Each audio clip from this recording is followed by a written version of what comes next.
मनुष्य की आर्थिक अवस्था का सबसे ज़्यादा असर उसके नाम पर पड़ता है। मौजे बेला के मंगरू ठाकुर जब से कांस्टेबल हो गए हैं, इनका नाम मंगल सिंह हो गया है।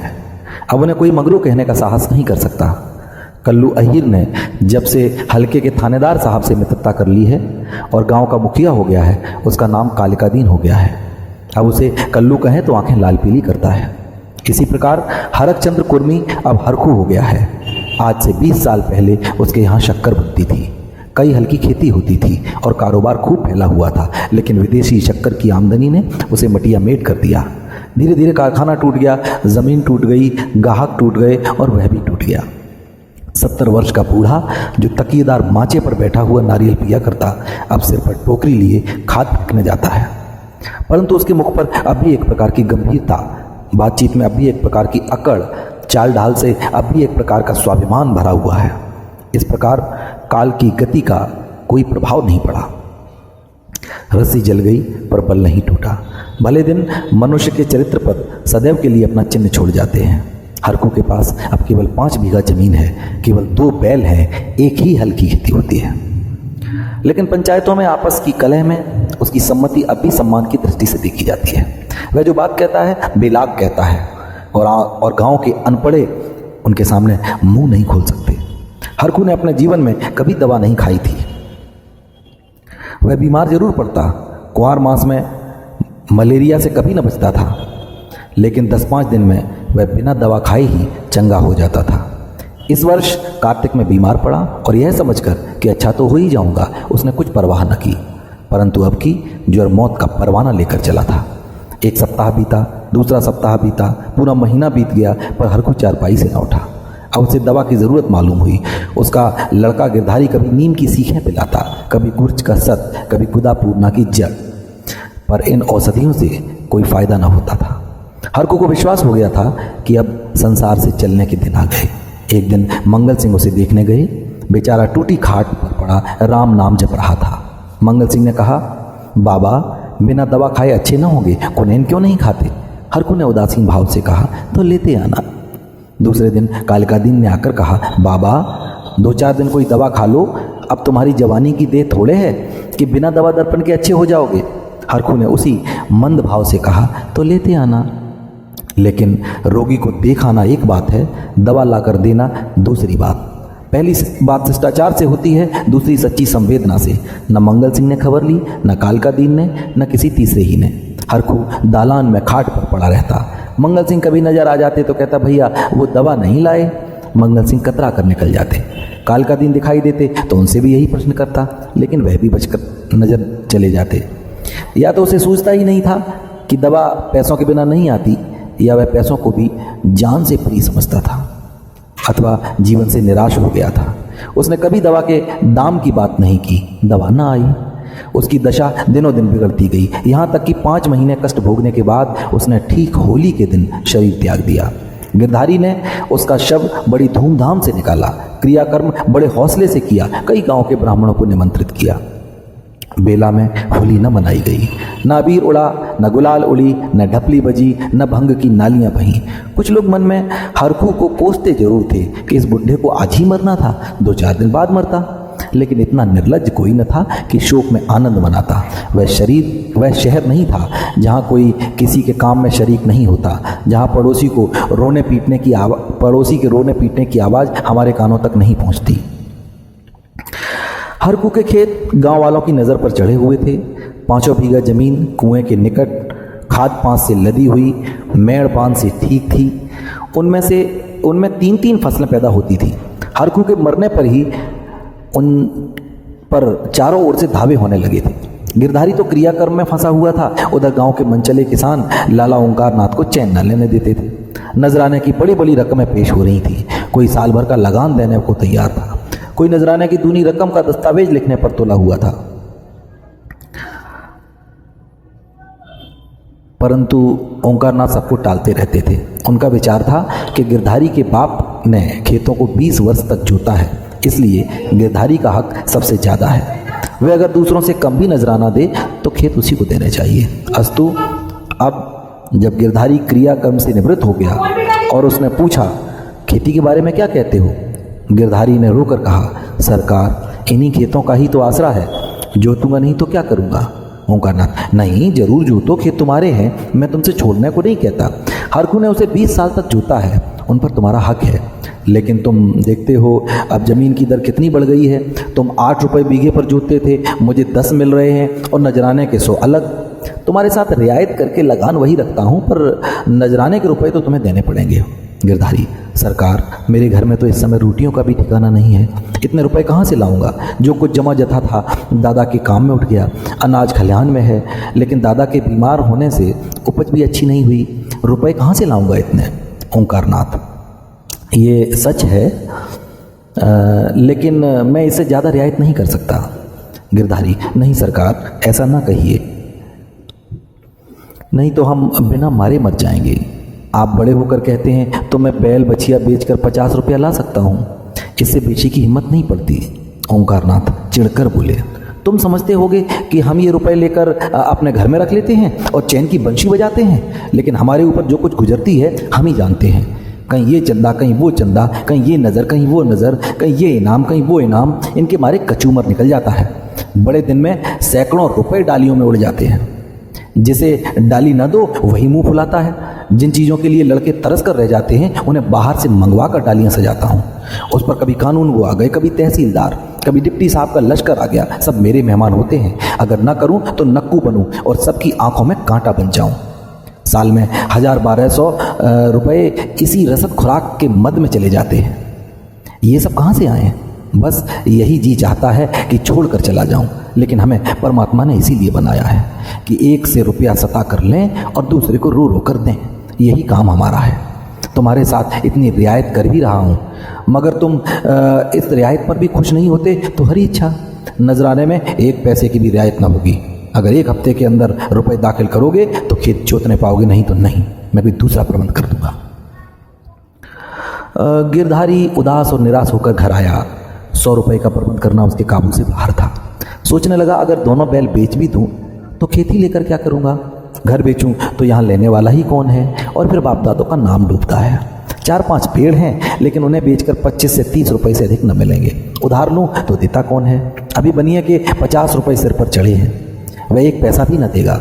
घर में गहने भी तो नहीं है, नहीं तो उन्हीं को बेचता। ले देकर एक हंसली बनवाई थी, वह भी बनिए के घर पड़ी हुई है। साल भर हो गया, छुड़ाने की नौबत ना आई। गिरधारी और उसकी स्त्री सुभागी दोनों ही इसी चिंता में पड़े रहते, लेकिन कोई उपाय न सूझता। गिरधारी को खाना पीना अच्छा न लगता, रात को नींद न आती। खेतों से निकलने का ध्यान आते ही उसके हृदय में हुक सी उठने लगती। हाय, वह जमीन, वो भूमि जिसे हमने वर्षों जोता, जिसे खाद से पाटा, जिसमें मेड़ें रखी, जिसकी मेड़ें बनाई, उसका मजा अब कोई दूसरा उठाएगा। वे खेत गिरधारी के जीवन का अंश हो गए थे। उनकी एक एक अंगुल भूमि उसके रक्त में रंगी हुई थी। उनके एक एक परमाणु उसके पसीने से तर हो रहे थे। उनके नाम उसकी जिह्वा पर उसी तरह आते थे जैसे वो उसके अपने बच्चे हों। कोई 24 था, कोई 22 था, कोई नाल बेला, कोई तलैया वाला। इन नामों के स्मरण होते ही खेतों का चित्र उसकी आंखों के सामने खिंच जाता था। वह इन खेतों की चर्चा इस तरह करता मानो वे सजीव हों, मानो उसके भले बुरे के साथी हों। उसके जीवन की सारी आशाएं, सारी इच्छाएं, सारे मंसूबे, सारी मिठाइयां, सारे हवाई किले इन्हीं खेतों पर अवलंबित थे। इनके बिना वह जीवन की कल्पना ही नहीं कर सकता था, और वे ही सबके सब हाथ से निकले जाते हैं। वह घबरा कर घर से निकल जाता और घंटों खेतों की मेड़ों पर बैठा हुआ रोता, मानो उनसे विदा हो रहा है। इस तरह 1 सप्ताह बीत गया और गिरधारी रुपए का कोई बंदोबस्त न कर सका। 8वें दिन उसे मालूम हुआ कि कालिका दीन ने 100 रुपये नजराने देकर 10 रुपये बीघे पर खेत ले लिए। गिरधारी ने एक ठंडी सांस ली। एक क्षण बाद वह अपने दादा का नाम लेकर बिलख बिलख कर रोने लगा। उस दिन घर में चूल्हा नहीं जला। ऐसा मालूम होता था मानो हरकू आज ही मरा है। लेकिन सुभागी यूं चुपचाप बैठने वाली स्त्री न थी। वह क्रोध से भरी हुई कालिका दीन के घर गई और उसकी स्त्री को खूब लथेड़ा। कल का बानी आज का सेठ खेत जोतने चले हैं, देखें कौन मेरे खेत में हल ले जाता है। अपना और उसका लहू एक कर दूं। पड़ोसन ने उसका पक्ष लिया तो क्या गरीबों को कुचलते फिरेंगे। सुभागी ने समझा मैंने मैदान मार लिया। उसका चित्त बहुत शांत हो गया, किंतु वही वायु जो पानी में लहरें पैदा करती है वृक्षों को जड़ से उखाड़ डालती है। सुभागी तो पड़ोसियों की पंचायत में अपने दुखड़े रोती और कालिका दीन की स्त्री से छेड़ लड़ती।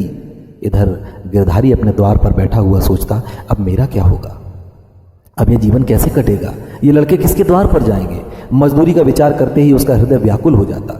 इतने दिनों तक स्वाधीनता और सम्मान का सुख भोगने के बाद अधम चाकरी की शरण लेने के बदले वह मर जाना अच्छा समझता था। वह अब तक गृहस्थ था, उसकी गणना गांव के भले आदमियों में थी, उसे गांव के मामले में बोलने का अधिकार था। उसके घर में धन न था पर मान था। नाई, कुम्हार, पुरोहित, भाट, चौकीदार, ये सब उसका मुंह ताकते थे। अब यह मर्यादा कहाँ, अब कौन उसकी बात पूछेगा, कौन उसके द्वार आएगा। अब उसे किसी के बराबर बैठने का, किसी के बीच में बोलने का हक नहीं रहा। अब उसे पेट के लिए दूसरों की गुलामी करनी पड़ेगी। अब पहर रात रहे कौन बैलों को नांद में लगाएगा। वह दिन अब कहाँ जब गीत गाकर हल चलाता था, चोटी का पसीना एड़ी तक आता था पर जरा भी थकावट ना आती थी। अपने लहलाते हुए खेत को देखकर फूला न समाता था। खलिहान में अनाज का ढेर सामने रखे हुए अपने को राजा समझता था। अब अनाज को टोकरे भर भर कौन लाएगा, अब खेती कहाँ, बखार कहाँ, यही सोचते सोचते गिरधारी की आंखों से आंसू की झड़ी लग जाती थी। गांव के दो चार सज्जन जो कालिका दीन से जलते थे, कभी कभी गिरधारी को तसल्ली देने आया भी करते थे, पर उनसे भी वह खुलकर ना बोलता। उसे मालूम होता था कि मैं सबकी नजरों में गिर गया हूं। अगर कोई समझाता कि तुमने क्रियाकर्म में व्यर्थ इतने रुपए उड़ा दिए तो उसे बहुत दुख होता। वह अपने उस काम को पर जरा भी नहीं पछताता था। मेरे भाग में जो कुछ लिखा था वो होगा, पर दादा के ऋण से तो ऋण हो गया। उन्होंने अपनी जिंदगी में चार को खिलाकर खाया, क्या मरने के पीछे उन्हें पिंडी पानी को तरसाता। इस प्रकार 3 मास बीत गए और आषाढ़ आ पहुंचा। आकाश में घटाएं घिरी, पानी गिरा, किसान हल जुए ठीक करने लगे, बढ़ई हलों की मरम्मत करने लगा। गिरधारी पागल की तरह कभी घर के भीतर जाता, कभी बाहर आता, अपने हलों को निकाल देखता, इसकी मुठिया टूट गई है, इसकी फाल ढीली हो गई है, जुए में सैला नहीं है। देखते देखते वह एक क्षण अपने को भूल गया। दौड़ा हुआ बढ़ई के यहाँ गया और बोला, रज्जू मेरे हाल भी बिगड़े हुए हैं, चलो इन्हें बना दो। रज्जू ने उसकी ओर करुण भाव से देखा और अपना काम करने लगा। गिरधारी को होश आ गया, नींद से चौंक पड़ा, गिलानी से उसका सिर झुक गया, आंखें भर आईं। चुपचाप घर चला आया। गांव में चारों ओर हलचल सी मची हुई थी। कोई सन के बीज खोजता फिरता था, कोई जमींदार के चौपाल से धान के बीज लिए आता था। कहीं सलाह होती किस खेत में क्या बोना चाहिए। गिरधारी ये बातें सुनता और जलहीन मछली की तरह तड़प उठता। एक दिन संध्या के समय गिरधारी खड़ा अपने बैलों को खुजला रहा था कि मंगल सिंह आए और इधर उधर की बातें करके बोले, गोई को बांधकर कब तक खिलाओगे, निकाल क्यों नहीं देते। गिरधारी ने मलिन भाव से कहा, हाँ कोई ग्राहक आए तो निकाल दूं। मंगल सिंह, एक ग्राहक तो हम ही हैं, हम ही को दे दो। गिरधारी अभी कुछ उत्तर न देने पाया था कि तुलसी बनिया आया और गरज कर बोला, गिरधारी तुम्हें रुपए देने हैं कि नहीं, वैसा कहो। 3 महीने से हील हवाला करते चले आते हो, अब कौन खेती करते हो कि तुम्हारी फसल को अगोरे बैठे रहें। गिरधारी ने दीनता से कहा, शाह इतने दिनों माने हो, आज और मान जाओ, कल तुम्हारी एक एक कौड़ी चुका दूंगा। मंगल और तुलसी के इशारों से बातें हुई और तुलसी भुनभुनाता हुआ चला गया। तब गिरधारी मंगल सिंह से बोला, तुम इन्हें ले लो तो घर के घर में ही रह जाएं, कभी कभी आंख से देख तो लिया करूंगा। मंगल सिंह, मुझे अभी तो ऐसा कोई काम नहीं है, लेकिन घर पर सलाह करूंगा। गिरधारी, मुझे तुलसी के रुपए देने हैं, नहीं तो खिलाने को तो भूसा है। मंगल सिंह, बड़ा बदमाश है, कहीं नालिश न कर दे। सरल हृदय गिरधारी धमकी में आ गया। कार्यकुशल मंगल सिंह को सस्ता सौदा करने का अच्छा अवसर मिला। 80 रुपए की जोड़ी 60 रुपए में ठीक कर ली। गिरधारी ने अब तक बैलों को न जाने किस आशा से बांध कर खिलाया था। आज आशा का वह कल्पित सूत्र भी टूट गया। मंगल सिंह गिरधारी की खाट पर बैठे रुपए गिन रहे थे और गिरधारी बैलों के पास विषादमय नेत्रों से उनके मुंह की ओर ताक रहा था। आह, ये मेरे खेतों के कमाने वाले, मेरे जीवन के आधार, मेरे अन्नदाता, मेरी मान मर्यादा की रक्षा करने वाले, जिनके लिए पहर रात से उठकर छांटी करता था, जिनके खलीदाने की चिंता अपने खाने से ज्यादा रहती थी, जिनके लिए सारा दिन भर हरियाली उखाड़ा करता था, ये मेरी आशा की 2 आंखें, मेरे इरादे के 2 तारे, मेरे अच्छे दिनों के 2 चिन्ह, मेरे 2 हाथ अब मुझसे विदा हो रहे हैं। जब मंगल सिंह ने रुपए गिनकर रख दिए और बैलों को ले चले, तब गिरधारी उनके कंधों पर सिर रखकर खूब फूट फूट कर रोया। जैसे कन्या मायके से विदा होते समय माँ बाप के पैरों को नहीं छोड़ती, उसी तरह गिरधारी इन बैलों को न छोड़ता था। सुभागी भी दालान में पड़ी रो रही थी और छोटा लड़का मंगल सिंह को एक बांस की छड़ी से मार रहा था। रात को गिरधारी ने कुछ नहीं खाया, चारपाई पर पड़ा रहा। प्रातःकाल सुभागी चिलम भर कर ले आई तो वह चारपाई पर न था। उसने समझा कहीं गए होंगे, लेकिन जब 2-3 घड़ी दिन चढ़ाया और वह न लौटा तो उसने रोना धोना शुरू किया। गांव के लोग जमा हो गए, चारों ओर खोज होने लगी पर गिरधारी का पता न चला। संध्या हो गई थी, अंधेरा छा रहा था। सुभागी ने दिया जलाकर गिरधारी के चारपाई के सिरहाने रख दिया और बैठी द्वार की ओर ताक रही थी कि सहसा उसे पैरों की आहट मालूम हुई। सुभागी का हृदय धड़क उठा। वह दौड़कर बाहर आई और इधर उधर ताकने लगी। उसने देखा कि गिरधारी बैलों की नांद के पास सिर झुकाए खड़ा है। सुभागी बोली, घर आओ, वहां खड़े क्या कर रहे हो? आज सारे दिन कहाँ रहे? यह कहते हुए वह गिरधारी की ओर चली। गिरधारी ने कुछ उत्तर न दिया। वह पीछे हटने लगा और थोड़ी दूर जाकर गायब हो गया। सुभागी चिल्लाई और मूर्छित होकर गिर पड़ी। दूसरे दिन काल का दिन हल लेकर अपने नए खेत पर पहुंचे। अभी कुछ अंधेरा था। वह बैलों को हल में लगा रहे थे कि यकायक उन्होंने देखा गिरधारी खेत की मेड़ पर खड़ा है। वही मिर्जई, वही पगड़ी, वही सूटा। काल का दिन ने कहा, अरे गिरधारी, मर्दे आदमी तुम यहाँ खड़े हो? और सुभागी बेचारी हैरान हो रही है, परेशान हो रही है, कहाँ से आ रहे हो? ये कहते हुए बैलों को छोड़कर गिरधारी की ओर चले। गिरधारी पीछे हटने लगा और पीछे वाले कुएं में कूद पड़ा। कालका दिन ने चीख मारी और हल बैल वहीं छोड़कर भागा। सारे गांव में शोर मच गया। नाना प्रकार की कल्पनाएं करने लगे लोग। कालका दिन को गिरधारी वाले खेतों में जाने की हिम्मत न पड़ी। गिरधारी को गायब हुए अब 6 महीने बीत चुके हैं। उसका लड़का अब एक भी ईंट के भट्टे पर काम करता है और 20 रुपये महीने घर लाता है। अब वह कमीज और अंग्रेजी जूता पहनता है। घर में दोनों जून तरकारी पकती है और जौ के बदले गेहूं खाया जाता है। लेकिन गांव में उसका कुछ भी आदर नहीं। वह अब मजूर है। सुभागी अब पराए गांव में आए कुत्ते की भांति दुबकती फिरती है। वह अब पंचायत में भी नहीं बैठती। वह अब मजदूर की माँ है। काल का दिन ने गिरधारी के खेतों से इस्तीफा दे दिया है, क्योंकि गिरधारी अभी तक अपने खेतों के चारों तरफ मंडराया करता है। अंधेरा होते ही वे मेड़ पर आकर बैठ जाता है और कभी कभी रात को उधर से उसके रोने की आवाज़ सुनाई देती है। वह किसी से नहीं बोलता, किसी को छेड़ता भी नहीं। उसे केवल अपने खेतों को देखकर संतोष होता है।